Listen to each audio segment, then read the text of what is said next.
Queridos, nós propomos essa noite ministrarmos uma palavra, ao meu ver, extremamente necessária.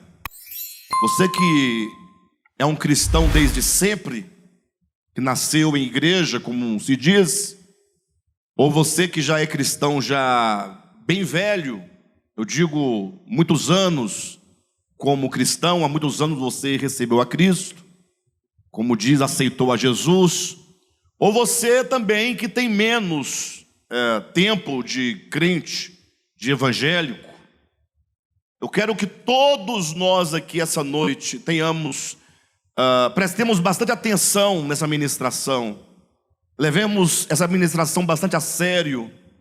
Eu queria muito que todos os irmãos ouvissem muito atentamente, que você colocasse o seu coração nesta ministração, porque é urgente o que aqui nós vamos falar.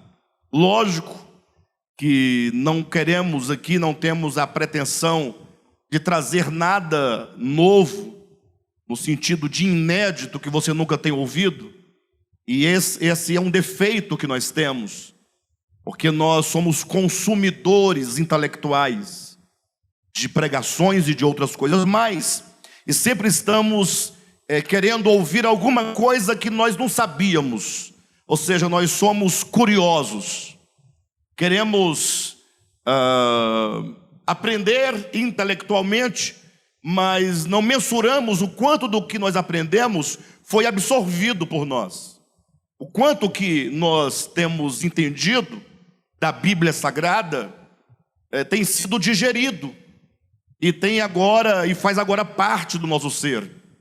Então, é uma palavra singela, mas é uma palavra de vida ou morte. Não temos alternativa. Não temos o que fazer, essa é a grande verdade. Não sei se vocês sabem, mas eu creio, eu tiro pela minha experiência, mas os pastores, de uma maneira geral, eu imagino, eu estou me tomando por paradigma, desejam uma igreja frutífera.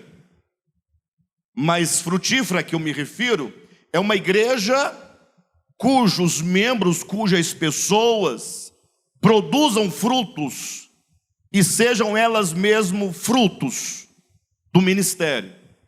Ou seja, desejamos que a palavra cause um efeito real, que nós não sejamos apenas aqueles que gastamos nosso tempo com muitas coisas e no final não tem nada de substancial, né?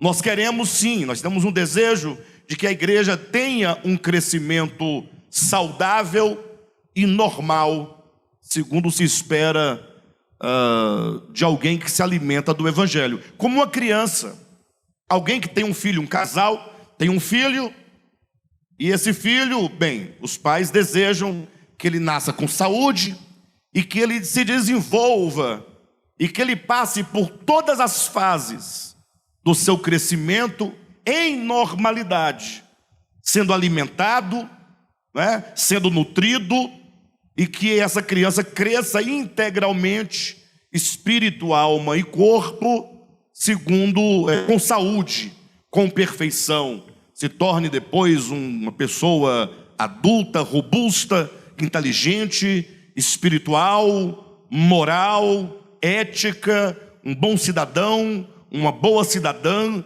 se torne um bom pai de família posteriormente, se esse for o caso, mas que seja uma pessoa saudável em todos os níveis, em todos os setores da sua vida humana. O mesmo nós pensamos acerca da igreja, lógico. Queremos uma igreja que, de fato, quando por ocasião da parousia do Senhor, da sua segunda vinda, o Senhor possa olhar para nós, para cada um de nós e para todos nós e poder dizer: esta, afinal, enfim, é osso dos meus ossos e carne da minha carne. Isso porque essas palavras que estão em Gênesis capítulo 2, referindo-se ali no texto de Gênesis, imediatamente a Adão e Eva, Paulo explica essas palavras em Efésios capítulo 5, dizendo que homem e mulher, ao se unirem e se tornarem uma só carne, eles são o símbolo maior de Cristo e da igreja. E que de fato Cristo e a igreja é que consiste a grande realidade daquilo que é dito sobre homem e mulher lá em Gênesis. Então, depois que Adão, despertado do seu profundo sono, depois que ele dera nome a todos aqueles animais do jardim, depois que ele havia buscado, dentre tantos animais e tantos seres, alguém semelhante a si, que pudesse ser a sua companheira, e não ter encontrado, o Senhor fez ele passar por um profundo sono, e ao despertar, o Senhor havia já retirado do seu lado, da sua carne, dos seus ossos, e feito a mulher para o homem. O homem despertado do sono, ao olhar para Eva, ou para a mulher, disse: esta, afinal, enfim, encontrei, alcancei, foi-me edificada uma mulher auxiliadora, osso de meus ossos e carne da minha carne. Então isso se cumprirá no final de todas as coisas, referente à igreja. Mas para que a igreja chegue nesse ponto, em que Jesus, ao olhar para nós, diga: esta, afinal, enfim, quer dizer, a minha igreja passou por todo o processo de transformação, de santificação, e por fim, ela chegou, ela alcançou, de fato, o crescimento necessário, de modo que Cristo foi trabalhado no seu ser, no ser de cada um de nós, e por fim chegamos a ser identificados com Jesus Cristo. A canção, salvo engano, a penúltima canção, ou foi a última, não me recordo, essa noite, que dizia: semelhante a ti, Senhor, eu quero mais te conhecer. Música que diz que nós queremos. Aquela canção é uma oração, e que essa oração, Senhor, eu quero ser semelhante a ti, seja de fato um desejo sincero do nosso coração. E para que nós possamos adentrar, portanto, essa ministração, eu quero lembrar os irmãos inicialmente de que todos nós, conforme Romanos capítulo 8, versículo 28, nós fomos chamados por Deus segundo o seu propósito. Este é o ponto de partida de toda reflexão acerca da vida cristã. Entenda uma coisa: Deus tem um propósito para toda a sua criação. Diga amém. Deus tem um propósito para toda a sua criação. Os céus e a terra, na sua totalidade e plenitude, têm um lugar no plano eterno de Deus. Chegará um dia, como diz Paulo, em que todas as coisas nos céus e também na terra e também debaixo da terra hão de convergir para Jesus Cristo. Todo o cosmo reconciliado com Jesus Cristo, voltado para Jesus Cristo, em harmonia com Jesus Cristo, que é a verdade de Deus, de maneira que nesse tempo Cristo será não somente a centralidade de tudo, mas também ele será a substância e será também toda a circunferência, tudo em Cristo, tudo para ele, tudo em plena harmonia com ele. Esse plano é o plano eterno de Deus. Mas quando a Bíblia fala sobre a igreja, e a igreja, de certo modo, está incluída nesse plano geral, mas quando a Bíblia fala sobre a Bíblia fala em termos muito especiais. muito específicos, no sentido de que antes de o Senhor alcançar a plenitude do cosmo, antes de que todas as coisas convirjam para Ele, o Senhor há de primeiramente alcançar a sua igreja. É como que Ele dissesse: olha, pessoal, eu tenho uma grande obra para realizar, uma obra imensa. Vocês já imaginaram esse grande dia, dessa grande consumação de tudo, em que todo joelho no céu, na terra e debaixo da terra se dobrar diante dele? Já pensaram esse dia? Vocês almejam por esse dia? Anseiam por este momento? Em que toda língua no céu, na terra e debaixo da terra há de confessar que Jesus Cristo é o Senhor? Toda língua. Não haverá língua alguma, nem de países, nem de pessoa, que deixará de confessar a Jesus como o Senhor. Que coisa gloriosa. Ele disse assim: olha, é grande essa obra a ser realizada, essa obra de reconciliação de todo o cosmo. Estou me referindo a Efésios capítulo 1, versículos 9 e 10. O mistério da sua vontade, da vontade de Deus, de fazer convergir na pessoa do seu Filho todas as coisas. É grande esse propósito? Fala para mim. É bonito esse propósito? É lindo esse propósito? E agora Jesus fala assim: olha, mas para eu realizar esse propósito, ou antes de eu preparar, de eu realizar esse propósito, de eu consumar esta grande obra, eu vou precisar de uma auxiliadora. Quem está me entendendo? Eu preciso de uma auxiliadora que me auxilie nesta grande obra, na realização dessa grande obra. Irmãos, isso não é pequeno. Ele diz: eu preciso de uma noiva, e então de uma esposa que seja a minha auxiliadora, que trabalhe comigo e por mim, e por meu intermédio, para levar a cabo esse propósito. Eu precisarei de um corpo. Eu, o Cristo de Deus, o cabeça que vai realizar essa grande obra universal, mas que carece de um corpo, que é a igreja.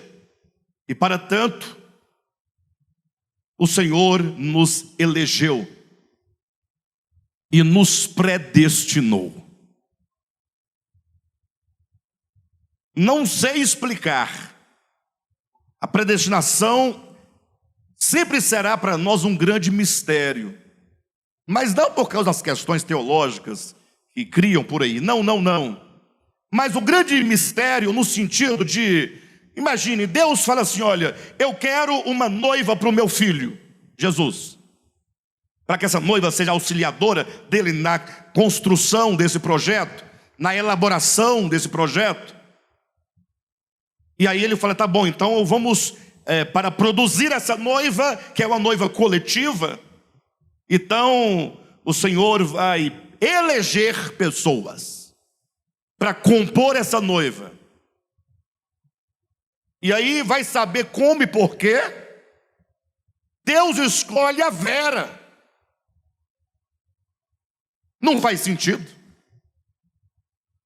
Você que está rindo, escolheu a Vera. O que Deus viu na Vera? A Bíblia responde que Deus não escolheu a Vera porque a Vera tinha qualquer coisa a oferecer. Não. Ele escolheu a Vera porque teve pela Vera um amor especial, um amor eletivo. E quem é que explica o amor? E aí Deus disse: mas eu preciso de mais pessoas. E aí Deus escolhe o Josué. Aí não, né? Mas não dá. Tudo bem, a Vera, dá para entender. Agora o Josué. E por que Deus escolheu o Josué? Porque Deus teve pelo Josué um amor especial. Um amor eletivo. E aí ele escolheu a Adriana, o Adriano, o Pedro, o Rodolfo, a Eula. Eu poderia citar o nome de cada um, demandaria tempo, e eu poderia esquecer o nome de alguém. Daqueles que estão aqui, dos que não estão aqui, dos que já vieram, dos que ainda vão vir. É um grupo grande de pessoas a quem Deus escolheu. Deus me escolheu. Vai saber por quê? Não faz sentido. Mas Ele nos escolheu por nos amar. Razão por que então, Paulo vai dizer em Romanos no capítulo 8, versículo 28, que todos nós, uma vez eleitos por Deus, e uma vez predestinados por Deus, Deus então nos chamou. Esse chamamento é para uma obra. O Senhor chamou a cada um de nós. Nós estamos nos esquecendo disso. Nós estamos nos esquecendo do chamamento. E nós estamos nos comportando como meros religiosos de uma boa religião, de uma boa denominação, com boas doutrinas bem formalizadas, com bonitas reuniões e com alguns programas maravilhosos. E eu quero chamar a atenção dos irmãos para o fato de que não, Deus nos chamou conforme a sua vontade.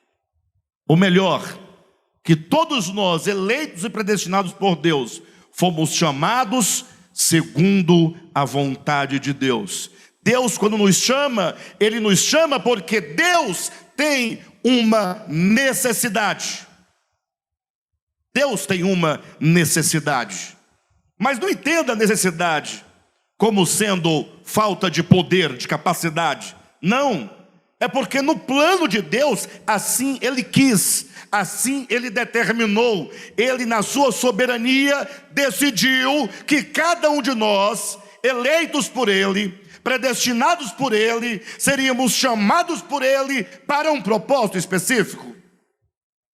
E a grande artimanha de Satanás é fazer com que nós nos esqueçamos do chamamento de Deus.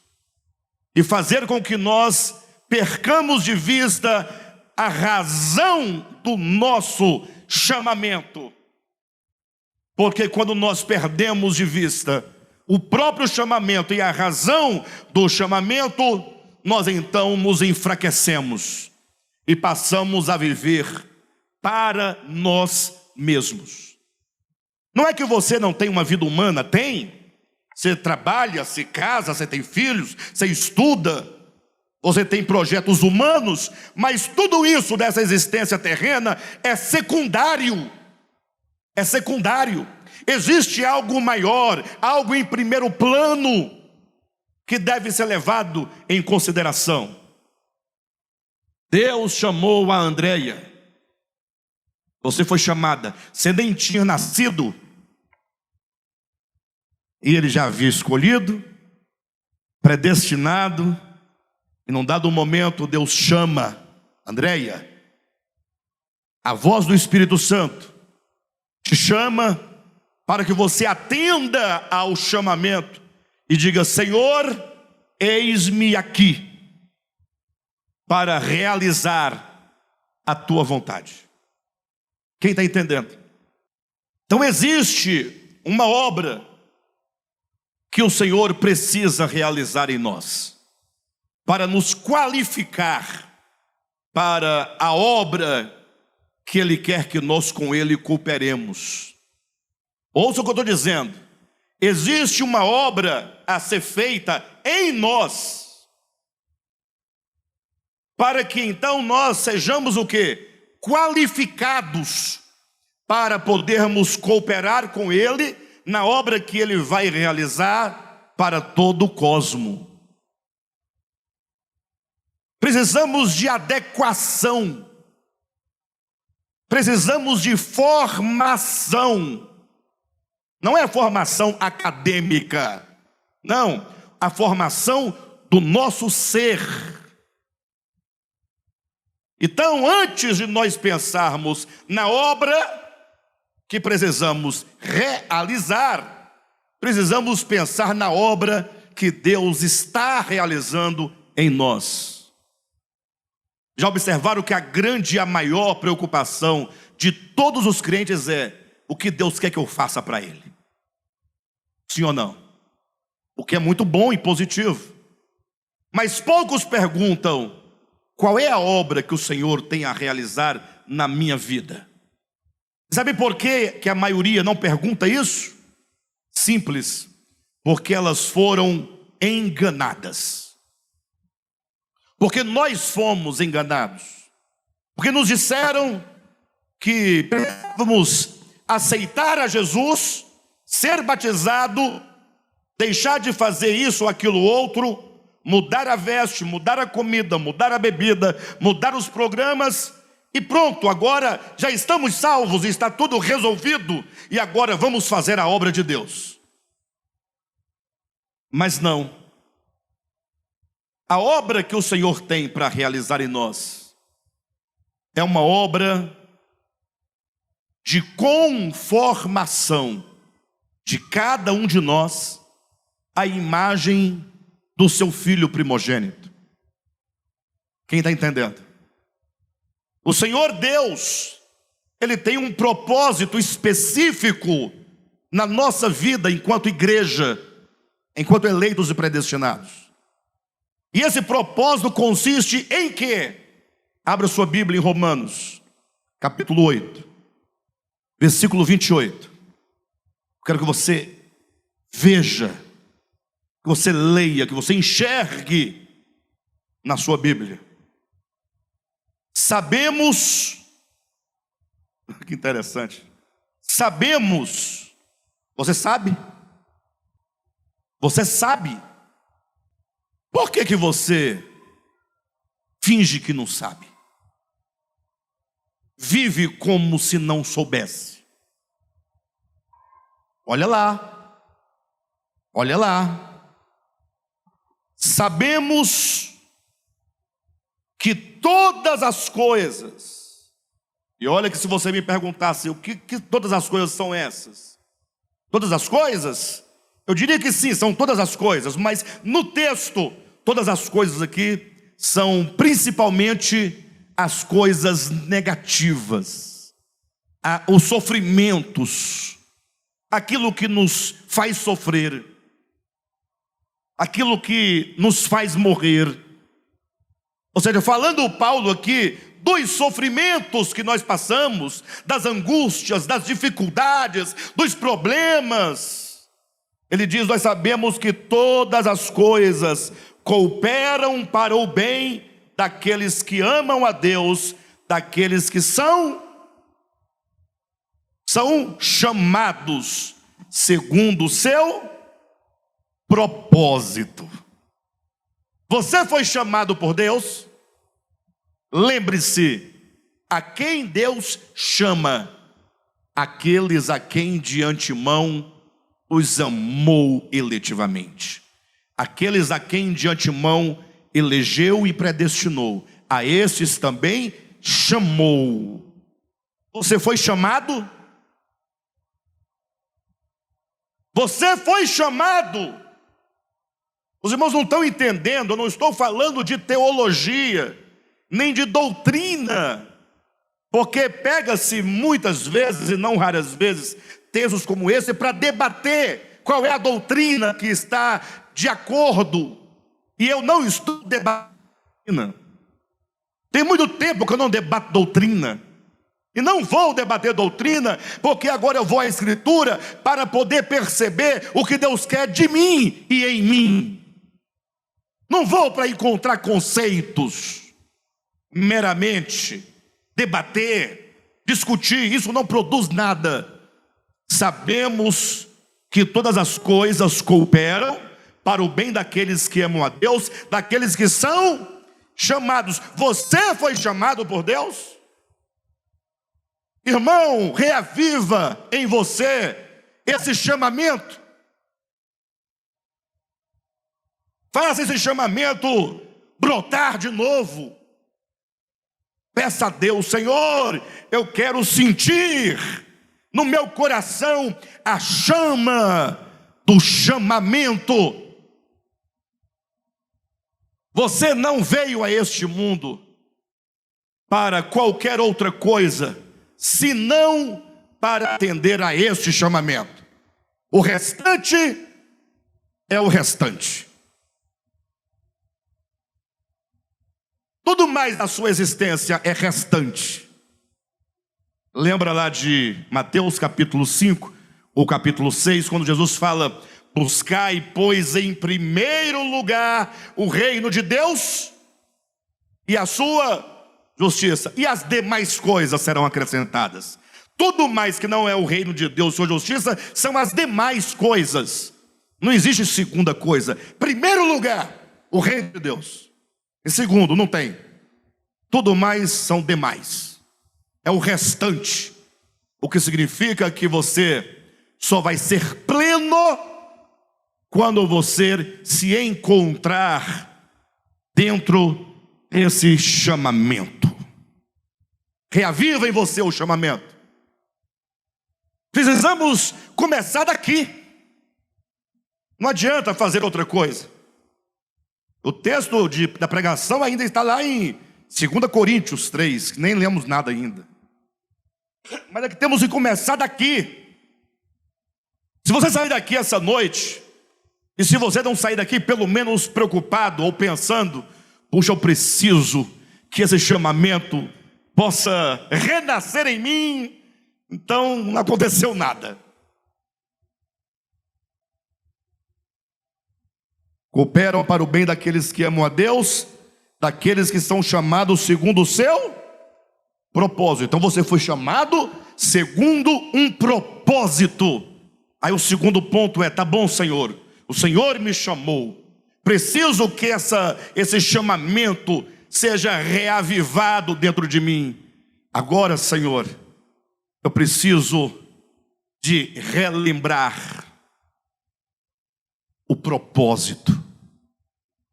Porque se você sabe que Deus chamou de um modo especial, que Ele te elegeu, que Ele te predestinou e que Ele te chamou, mas se você não souber o propósito, você vai ficar batendo cabeça, vai de um lado, vai de outro, faz isso, faz aquilo outro. Mas não é isso que Deus quer de você. Existe um propósito. Você não deve fazer o que você quer fazer, ou não pode buscar alguma coisa que não seja aquilo que Deus quer realizar. Precisamos nós, enquanto cristãos, sobretudo, aprendermos a orar a vontade de Deus. Conhecer a vontade de Deus, para passarmos então a orar a vontade de Deus. Como é que os crentes oram? Eles oram a sua própria vontade. Ah, Senhor, não estou satisfeito onde estou congregando. Ah, Senhor, não estou satisfeito com o meu trabalho. Ah, Senhor, o Senhor sabe que eu tenho essa necessidade ou aquela outra. Sim, nós podemos orar essas coisas também. Mas a oração, ela deve prevalecer, como o próprio Jesus ensinou-nos a orar, dizendo: quando orardes, orareis assim. Dirija-se a Deus como Pai e diga: Senhor, é minha oração, desejo do meu coração que o teu nome seja santificado. Eu não tenho como explicar isso agora para os irmãos, demandaria bastante tempo. Mas você ora pelo nome, depois você ora pela vontade do Pai, depois você ora pelo reino. Está orando a vontade de Deus. Aquilo que ele determinou, você ora. Orar segundo o propósito. Quem está entendendo? Então, que propósito é este? Versículo 30 ou 29. Porquanto, olha, porquanto aos que de antemão conheceu. Sabe qual é a melhor tradução para essa expressão? E aos que de antemão conheceu? Traduzido literalmente do grego para o português, se traduziria melhor assim: e aqueles a quem Deus amou eletivamente, a estes o Senhor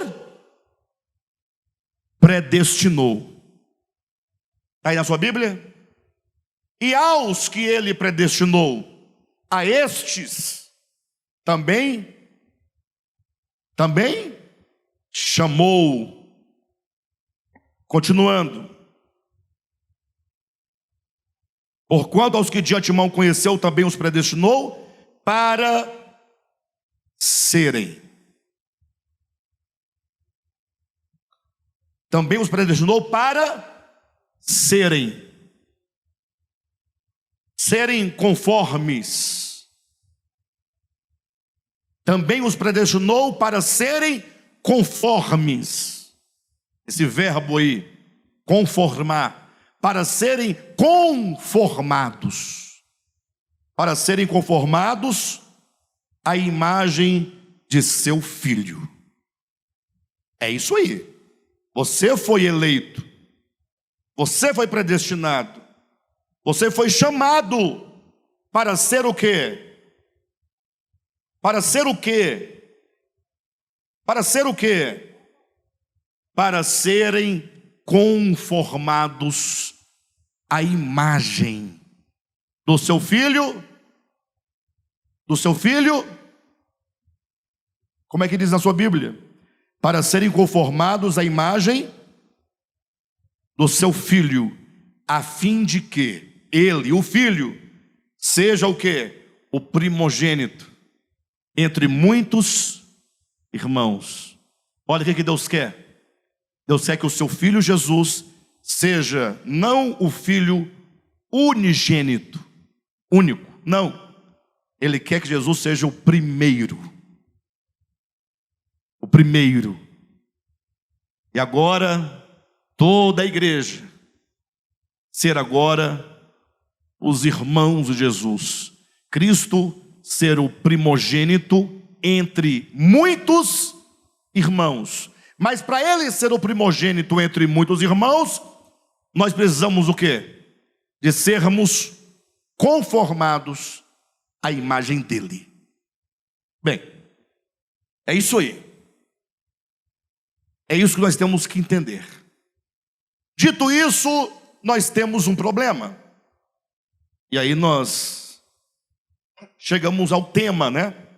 A letra e o espírito. Puxa, o camarada aceitou Jesus lá em 1900 alguma coisa. Cada um tem uma idade, né? Ou um tempo. E ocorre que você já fez tanta coisa. Você já até acreditou em tanta coisa. A gente for contar cada um aqui a sua história, né? Onde se converteu, como foi. Depois você saiu de lá, foi para tal lugar e fez isso, e fez aquilo, e você fez tantas coisas. A pergunta é, de boa, tá, irmãos? Nós temos que parar, refletir, julgar, considerar, olhar para dentro de nós. Eu sei que nós mudamos muitas coisas, isso é positivo. Mas a pergunta é, no que tange, no que diz respeito ao propósito de sermos nós conformados à imagem do Filho, o Filho é o padrão, é o modelo.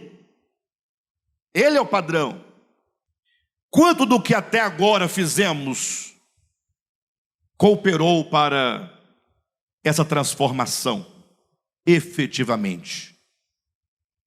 Bem, humanamente falando, diríamos assim, isso é inatingível. Isso é inalcançável.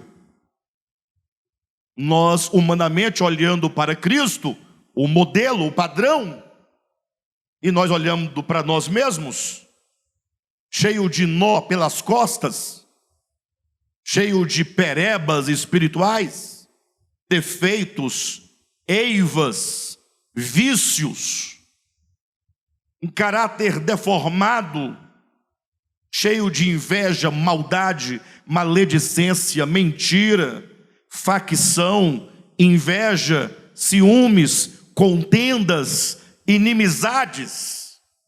De boa, irmãos, de boa. O quanto que nós precisamos, olhe para a ideia que Deus te chamou para um propósito, e nós estamos caminhando para esse propósito, nós estamos atentos a essa obra de mudança, de transformação, ou será que tudo isso está no plano de uma boa e perfeita e ortodoxa doutrina? Eu digo isso porque nós não somos os únicos. Não estou também falando mal de nós. Assim é o homem, em todo tempo e em todo lugar. Olhe para o Antigo Testamento por um momento. Semelhante a nós estava lá também um povo chamado e um povo eleito.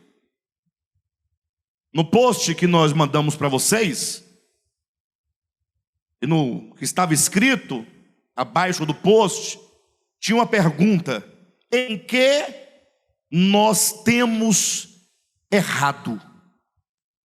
Nós temos errado, irmãos. Nós temos errado. E eu não tenho medo de errar. Não tem nem como errar, é visível. É notório que nós temos errado. A despeito da nossa sinceridade, a despeito do nosso empenho. Não duvido que todos nós aqui somos pessoas honestas e sinceras para com Deus. Não duvido do esforço, da dedicação de cada um de nós. A despeito de tudo isso, coisas positivas, o resultado demora a vir, ou muito lentamente, porque nós estamos errando num ponto fundamental. Se esse ponto não for corrigido, estamos fadados a deixar essa vida e entrarmos comprometidos na vida eterna. Se não for corrigido, meu coração essa noite é de liberar esse encargo para que todos nós saibamos exatamente onde está o problema. Falta de pregação não é. Aqui então, misericórdia. Falta de instrução não é. Onde está o problema? Olhemos para o povo de Israel, porque quando você tem um modelo, um exemplo, é mais fácil de você compreender a sua vez. Então vamos fazer o que diz a Escritura. Olhe para o povo de Israel, um povo eleito. Nós somos um povo eleito. E eles? Eram um povo eleito. Não, tudo igual. Eles um povo escolhido, nós um povo escolhido. Eles chamados por Deus, nós chamados por Deus, tudo igual.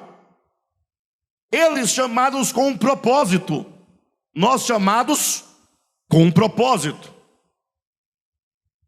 O povo de Israel cometeu um erro terrível. E mesmo estando escrito o erro que eles cometeram, até hoje nem os cristãos perceberam o erro que eles cometeram, embora esteja na Bíblia escrito tão claramente. Qual foi o erro de Israel? Deus fez uma aliança com aquele povo no Monte Sinai, e Deus escreveu, portanto, em tábuas de pedra a sua lei, fez um acordo com o povo dizendo: olha, aqui está a minha lei para vocês cumprirem. Se vocês cumprirem essa lei que eu aqui vos entrego, escrita em tábuas de pedra, entregue a vocês, entregue a Moisés pelas mãos de anjos e entregue a vocês pelas mãos de Moisés, então vai dar tudo certo. Mas se vocês não cumprirem, nada dará certo. Conclusão, o que eles disseram? Tudo que o Senhor falou, nós faremos. Conclusão, Moisés nem mesmo havia descido do monte, o povo já quebrava a lei recém-nascida. Fizeram um bezerro de ouro e buscava agora um outro Deus a quem servir, quebrando, portanto, o primeiro e grande mandamento da lei de Deus. Em suma, quando você olha para a história do povo de Israel, logo eles entenderam, logo eles acharam, logo eles criaram para si um sistema de serviço a Deus. Eles tinham um templo, eles tinham os sacerdotes, eles tinham a lei, eles tinham os profetas, de modo então que os judeus cometeram o erro de achar que seguindo exteriormente, ou cumprindo exteriormente aquelas regras, eles cumpririam assim a vontade de Deus. E vocês sabem do resultado. O povo de Israel, em toda a sua história, a Bíblia registra desde o livro dos Juízes, depois o livro dos Reis, toda a história eles marcada por derrota atrás de derrota. Um povo derrotado a vida inteira. No tempo de Jesus, quando Jesus veio ao mundo, o Cristo Deus veio ao mundo, lá estava o povo de Israel organizado como uma das melhores, em termos de organização, das melhores religiões do tempo. Precária, mas uma religião bem estruturada teologicamente. Eles tinham a Bíblia deles continha 22 livros, que hoje, no seu desdobramento, é o que você conhece por Antigo Testamento. Então, em termos gerais, eles tinham esses 39 livros, que na sua Bíblia é chamado de Antigo Testamento, de Gênesis a Malaquias. A versão da Bíblia dos judeus era a Septuaginta, da Bíblia hebraica. Jesus, quando entrou naquela sinagoga em Cafarnaum, ele leu a versão Septuaginta da Bíblia hebraica. Vocês terem uma ideia. Mas num dado momento, Jesus chega para esse povo de Israel e fala assim: olhem para mim, irmãos, em nome de Jesus, por favor, entenda definitivamente uma coisa. Peça a Deus força, peça a Deus graça, peça entendimento. Jesus disse: olha, presta atenção, as escrituras aí, que vocês têm nas mãos, elas são um testemunho de mim. Quem está entendendo? Vocês foram chamados para ser o berço do Messias. Vocês foram chamados na base da promessa do Messias. Vocês existem enquanto povo chamado por causa de mim, não é outra coisa. Seus pais me aguardaram o dia da minha chegada. E aqui eu estou. E a escritura que vocês têm em mãos falam de mim. Só tem dois problemas. é que vocês, primeiro, não querem vir a mim. Estranho, né? Ei, pessoal, não é estranho? Onde está a estranheza? Vocês foram chamados por causa do Messias, para ser o berço do Messias, para recepcionar no mundo o Messias. Vocês existem por causa do Messias, tudo é o Messias. Vocês uma escritura como um testemunho acerca do Messias. E agora o Messias chega e vocês não querem vir a mim. Poxa, quem está entendendo? Vocês não querem vir a mim. Encontrarão no Evangelho abundantemente: vinde a mim, os que estão cansados. Quem tem sede, venha a mim e beba. O ministério de Cristo era um convite: venham a mim. Mas vocês não querem vir a mim. E por que que aquele povo, preste atenção em nome de Jesus, não queriam ir a Cristo? Não queriam ir ao Messias? Sabe por quê? Porque eles estavam cometendo um erro. Sabe por quê? Porque eles estavam enganados. Sabe por quê?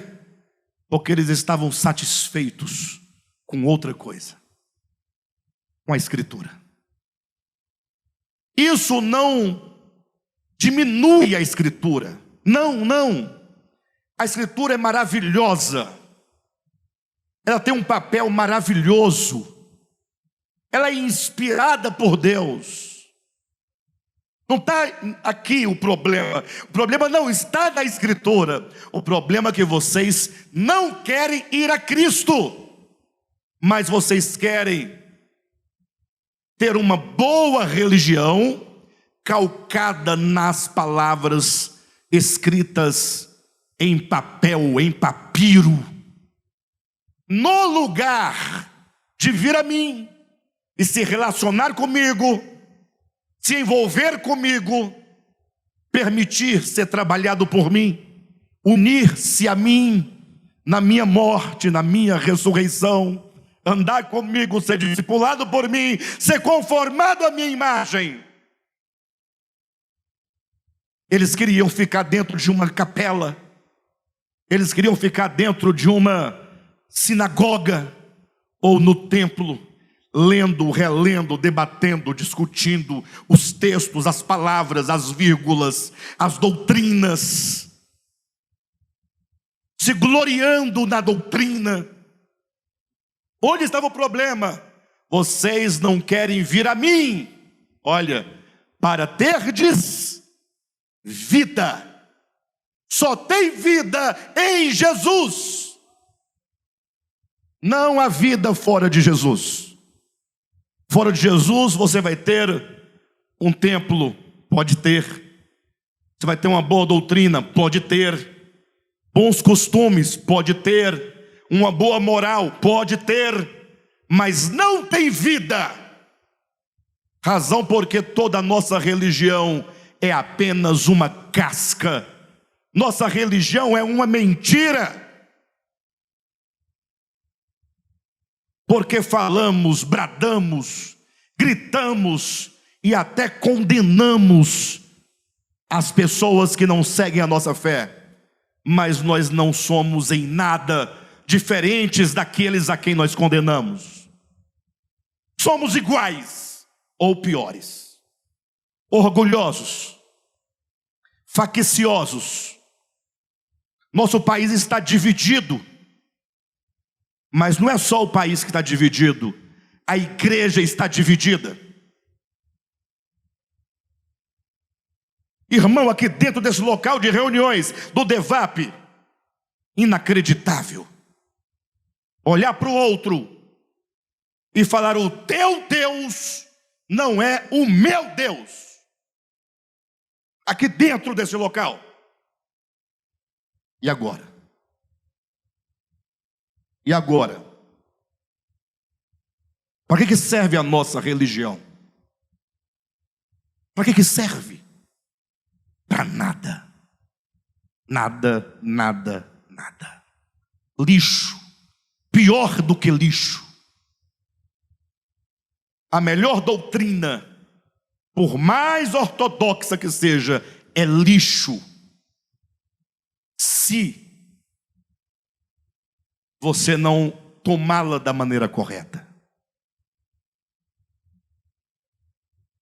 Qual é a maneira correta? Você não vai servir a doutrina. Você não vai ser um grande mestre da doutrina. Não.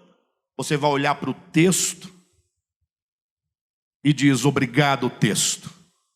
Porque por intermédio do texto, eu recebo o testemunho de uma pessoa viva. E agora eu vou a Cristo. Se a Bíblia não serve para te conduzir a Jesus... E quando eu falo conduzir, não é que o católico virou crente e a Bíblia conduziu, não. Eu estou falando de crente evangélico. Se a Escritura não servir de testemunho para você ir a Cristo, se você não for a Jesus, não desenvolver relacionamento no seu espírito com Jesus, não serve para nada. Nem a sua Bíblia, nem a sua roupa, nem seus costumes, nem sua igreja, nem nada. Jesus falou para os judeus: vocês têm aí o testemunho, mas vocês não querem vir a mim para ter vida. Entretanto, vocês ficam escarafunchando a Escritura, procurando doutrinas, achando que com isso serão salvos. Estou falando de João capítulo 5, versículos 39 e 40. O erro dos judeus está claro. Veio Paulo, escreveu a segunda carta aos Coríntios. E nessa carta, presta atenção, irmãos, em nome de Jesus. Presta atenção em nome de Jesus. Descansa agora o seu coração. Relaxa, não olha para o horário. Deixa Deus falar com você. Permita-se, em nome de Jesus. Paulo, ele começa o capítulo 3, tocando num ponto fundamental. Paulo não estava sendo bem recebido pela igreja de Corinto. A igreja de Corinto tinha um problema com Paulo. Problema pessoal. A igreja de Corinto recebia muitos falsos apóstolos. Ela ofertava para falsos apóstolos, ao passo que o apóstolo Paulo, eles não queriam ouvi-lo. Tinha um problema. E aí Paulo começa dizendo o seguinte, presta atenção.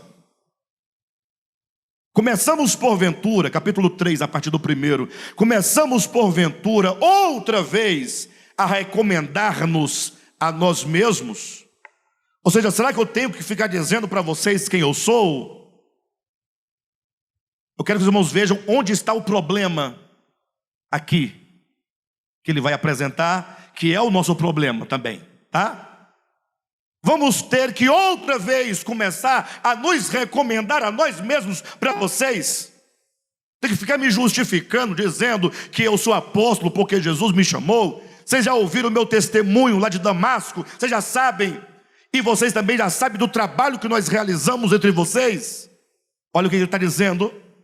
Assim, se a igreja de Corinto estava supostamente exigindo, que Paulo se recomendasse, você tem alguma recomendação? Alguém pode? O que eles queriam? Vocês vão entender já já. Capítulo 3, versículo 1. Começamos porventura outra vez a recomendar-nos a nós mesmos? Ou temos necessidade, como alguns, de cartas de recomendação para vós outros ou de vós? Vocês acham que eu tenho que trazer uma carta que diga, olha, o Alexandre é de Deus, é bacana, é servo de Deus, Deus o chamou, pode dar ouvidos a ele. A igreja de Corinto, está claro aqui nesse texto, era uma igreja de superficialidades, era uma igreja de exterioridades, era uma igreja que falava assim: tem carta de recomendação? Cadê? Quero papel. Paulo continua no versículo 2: vós sois a nossa carta, escrita em nosso coração, conhecida e lida por todos os homens. Ou seja, vocês, pessoas, são a nossa carta. Ou seja, onde está a minha recomendação? Vocês são o resultado, vocês são o fruto, vocês são a prova do ministério de Deus. Nós não precisamos de cartas, de placas, nós precisamos de testemunho vivo, de pessoas vivas, de pessoas que ouviram o Evangelho, que entenderam o Evangelho, que creram no Evangelho e que agora elas próprias são a prova do Evangelho, são a prova do poder de Deus. Olha o versículo seguinte, versículo 3: estando já manifesto como carta de Cristo. Vocês são cartas de Cristo, produzida pelo nosso ministério. Paulo não acreditava numa igreja com livro de membresia. Isso é bobagem.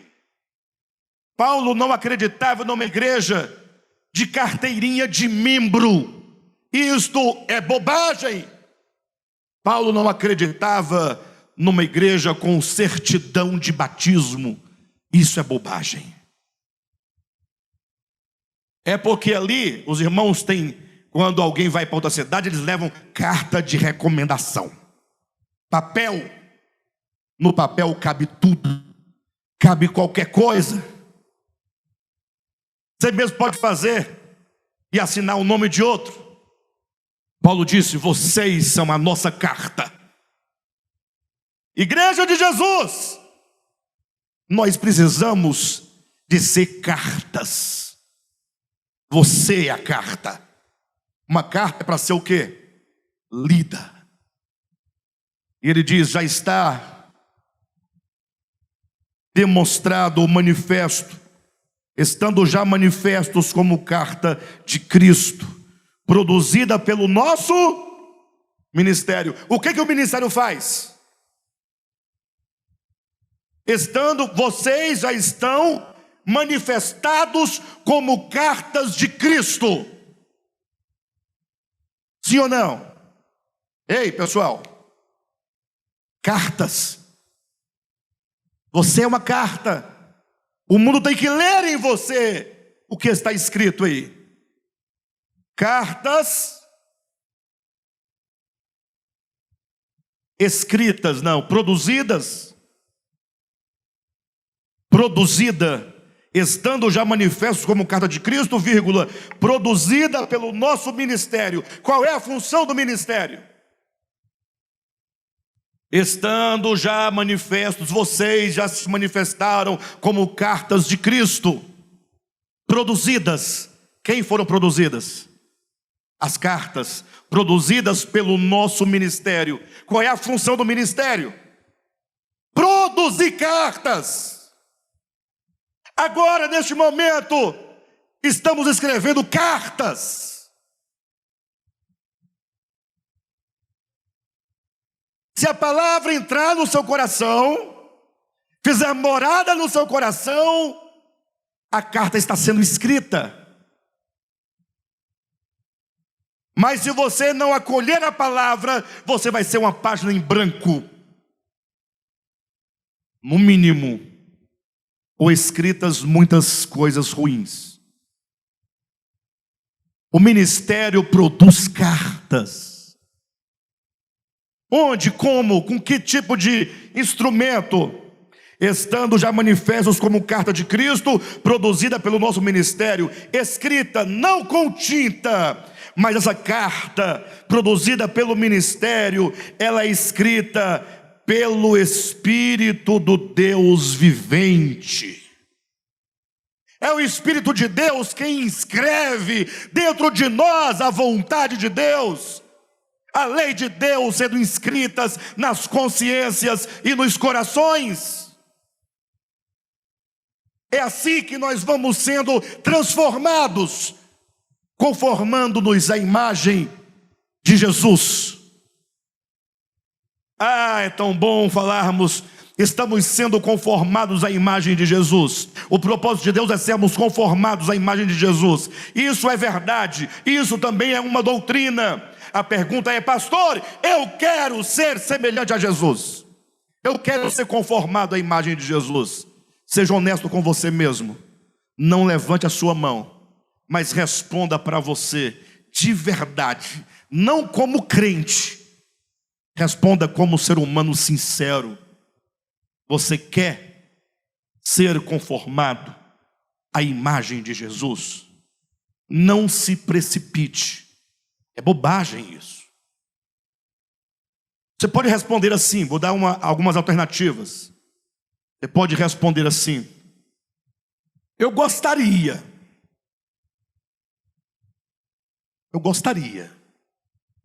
Acho uma ideia boa, só acho que no momento, agora não é por aí, não. Deixa mais para frente, porque tem algumas coisas que eu gosto de fazer, de realizar e de acontecer, que me impediria. Porque se eu me entregar a Jesus, se eu me lançar nos braços dele, completamente, ele vai entrar aqui dentro e vai modificar. E eu, no momento, não dá, não. Não tem problema você responder assim. Eu até preferiria do que alguém falar: eu quero, mas de fato não quer. É mais ou menos assim. Alguém está dizendo: nós vamos morar no céu com Jesus quando morrer.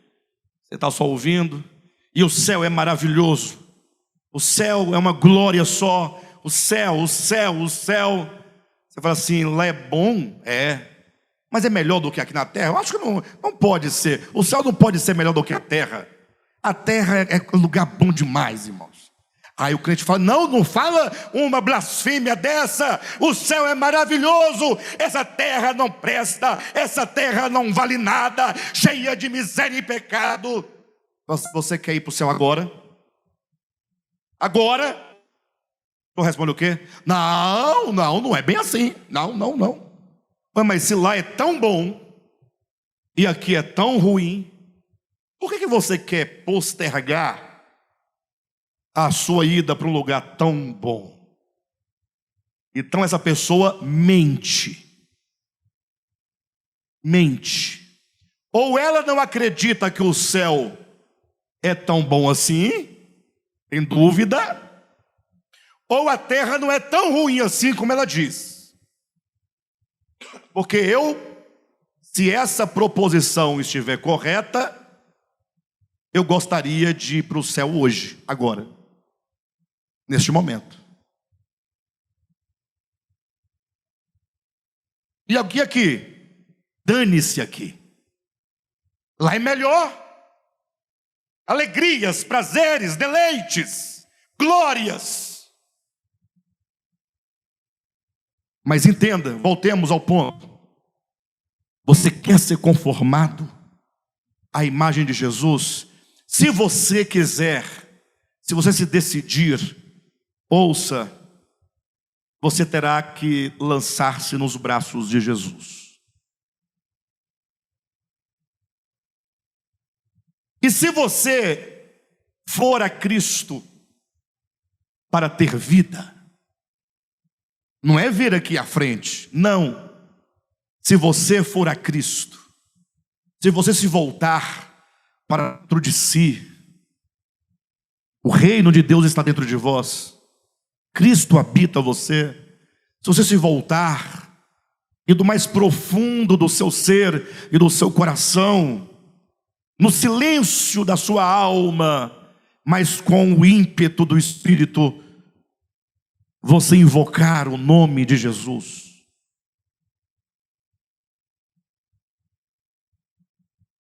Se você se recolher, porque esse mundo tem muita zoada, muito barulho, muita confusão, muita disputa, você tem que se recolher. Jesus disse: entra para o teu quarto e fecha a porta e fale com o teu pai em secreto, porque aí não tem por que você ficar fingindo. Você pode entrar para o quarto e deitar, dormir. Daí ninguém vai saber, ninguém vai te aplaudir.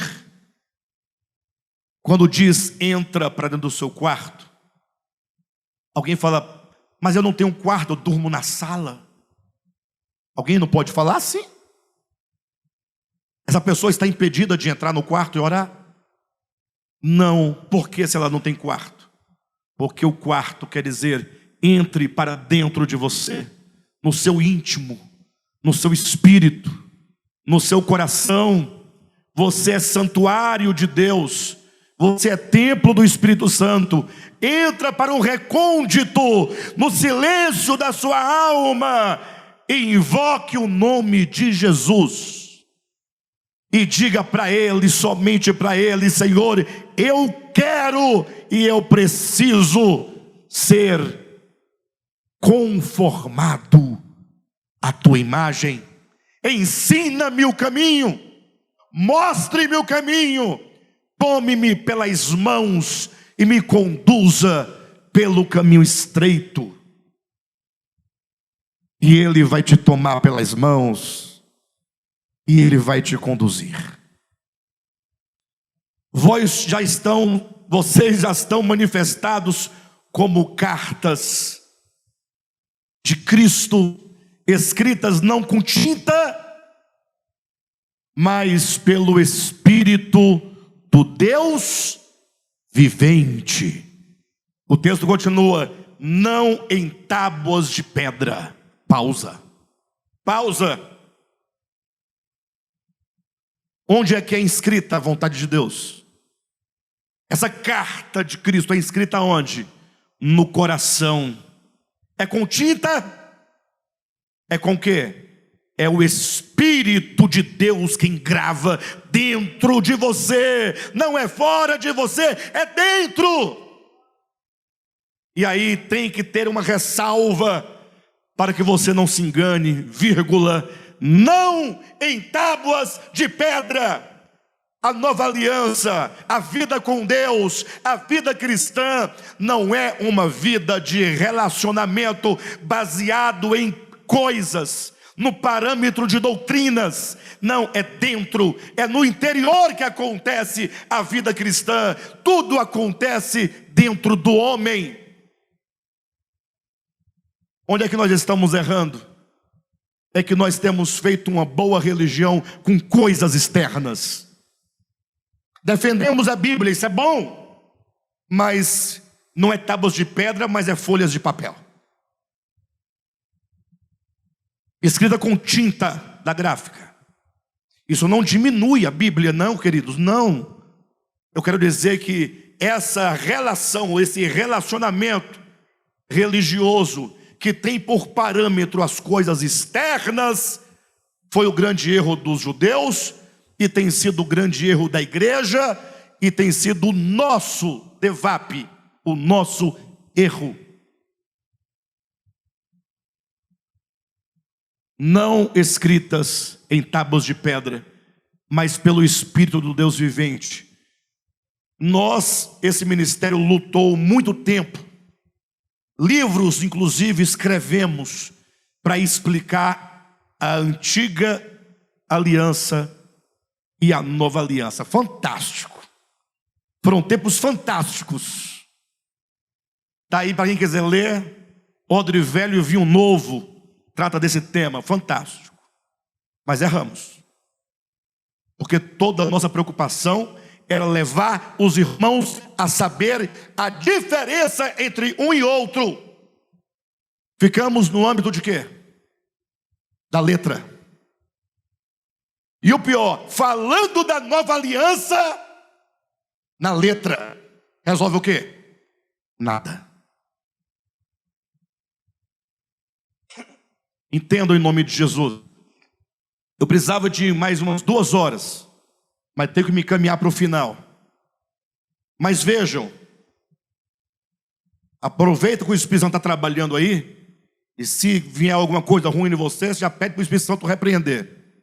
Mas você tem que entender uma coisa. Eu vou dar um exemplo, que o exemplo prático é maravilha.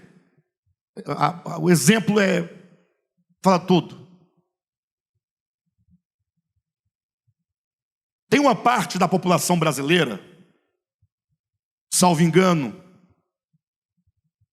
na sua maioria dita cristã, uma parte da população brasileira dita cristã, perfeito? Que se diz muito preocupada no atual momento do governo, do país. Se diz preocupado porque o governo que vai entrar é anticristão. Eu ouço isso 1 milhão de vezes todo dia. Nós não estamos debatendo esse assunto não, tá? Em nome de Jesus, repreende agora. Não estamos debatendo isso. Estou trazendo um exemplo para vocês entenderem algo grande. Então tem uma parte dizendo, esse governo é anticristão. Aí eu diria, tá, e qual que é a saída? Ah, um governo cristão. Eu falei, qual que é o governo cristão? Ah, é o fulano que perdeu. Mas por quê? Porque ele é pelos valores do evangelho. Eu digo, quais valores? Não aborto, Deus, pátria, família, liberdade. Ok, mas o que tem tudo isso? Ah, nosso Brasil tem que ser de Cristo, de Deus. Aí diz, feliz é a nação cujo Deus é o Senhor. Bem, até agora só falaram bobagem. Sabe por quê? Porque você que defende esses valores, não defende esses valores. Mentira. Olha o lema, Deus acima de quê? Isso é verdade na sua vida? Deus está acima de todos é muita coisa. Diga pelo menos, Deus acima de mim. É verdade que você conduz a sua vida tendo Deus acima de... Ou é só um lema? É só letra? E olha que eu não estou sendo contra. É bonito, Deus acima de tudo. É a coisa mais linda. Só que isso é letra. Isso não funciona. É bonito, mas é mentira. É mentira. E eu desafio qualquer um que agora esteja se estremecendo a me provar que na sua vida Deus é acima de tudo. Pastor, o senhor é contra? Não, eu sou super favorável. Deus acima de tudo. É isso que nós pregamos aqui todo dia. O problema é que nós não devemos defender com a faixa escrito, permita que o Espírito de Deus inscreva no teu coração, Deus acima de tudo, é aqui dentro. Porque se não for aqui dentro, qualquer manifestação com esse título é hipocrisia. É hipocrisia. É porque quem virá por aí vai liberar o aborto. Eu digo, você é contra o aborto? Ah, eu sou contra. Você é contra uma prática assim? Você nunca abortou? Pensa direitinho. Volta lá atrás. Talvez alguém diga, não, eu nunca, graças a Deus, Deus me livre, meu pai. Você nunca abortará? Quando chegar o mal na sua casa, quando a sua filha ou o seu filho, quando a sua casa tiver, a sua família tiver em jogo, a moral, a reputação, você vai levar a sério o seu dogma? Não estou entendendo nada. Eu digo, você só será pró-vida no dia que a vida estiver inscrita aqui dentro. Aí vai morrer você, aí você vai morrer, você vai ser um Marte. Sua esposa vai ser um Marte. Aconteça o que acontecer, você vai viver o Evangelho, não por uma defesa ideológica da letra, mas porque o Espírito de Deus inscreveu a vontade de Deus no seu coração, e esse novo coração de carne não permite o aborto. É Deus que não permite você agir deste modo. A ideologia não. É igual o crente que fala contra o divórcio. Sabe por que ele fala contra o divórcio? Porque ele é solteiro.